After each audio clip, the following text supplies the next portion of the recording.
அனைவருக்கும் வணக்கம். இன்று நான் பைபிளை பெற்றுக்கொள்ள போகின்றேன். இது கிறிஸ்து சமயத்தின் தான் ஒரு புத்தகமாகும். இது உதாரணமாக இஸ்லாம் ரிலிஜனிலே குரான் மாதிரியான மிக முக்கியமான புத்தகம், பைபிளும் ஒரு மிக முக்கியமான புத்தகமாகும். இங்கே பார்த்திங்கன்னா நானும் இங்கே இதை எங்களுக்கு இன்றைக்கு நான் ரோட்டில் நடக்க அப்போ ஒரு கடைக்கு முன்னால் இப்படி கதைச்சு என்னோட சொன்னார்கள், நீங்கள் இதை எடுங்கோ இப்படி தான் நல்லதாகும் என்று எனக்கு சொல்லியிருக்கிறார்கள். நான் இப்போ இந்த சமயத்திலும் இல்லாட்டியும் இதை ஒருக்கா வச்சுக்கொள்ளுங்கன்னு கூறியிருக்கிறார்கள். இங்கே பார்த்திங்கன்னா இதில் வித்தியாசமானவர்கள் பெயர்கள் போட்டு கிடக்கிறது.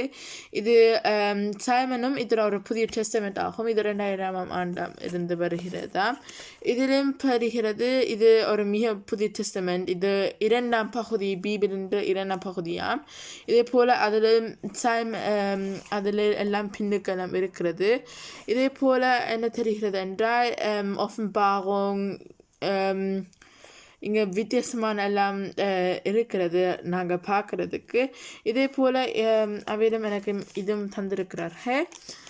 நாங்கள் இப்போ இந்த பைபிளில் நாங்கள் இதுதான் எங்களுடைய சமயத்தில் போல இங்கே இது வார்த்தைகளில் எழுதப்பட்டு இருக்கிறது. அது பந்தியாக இங்கவும் தெரிகிறது.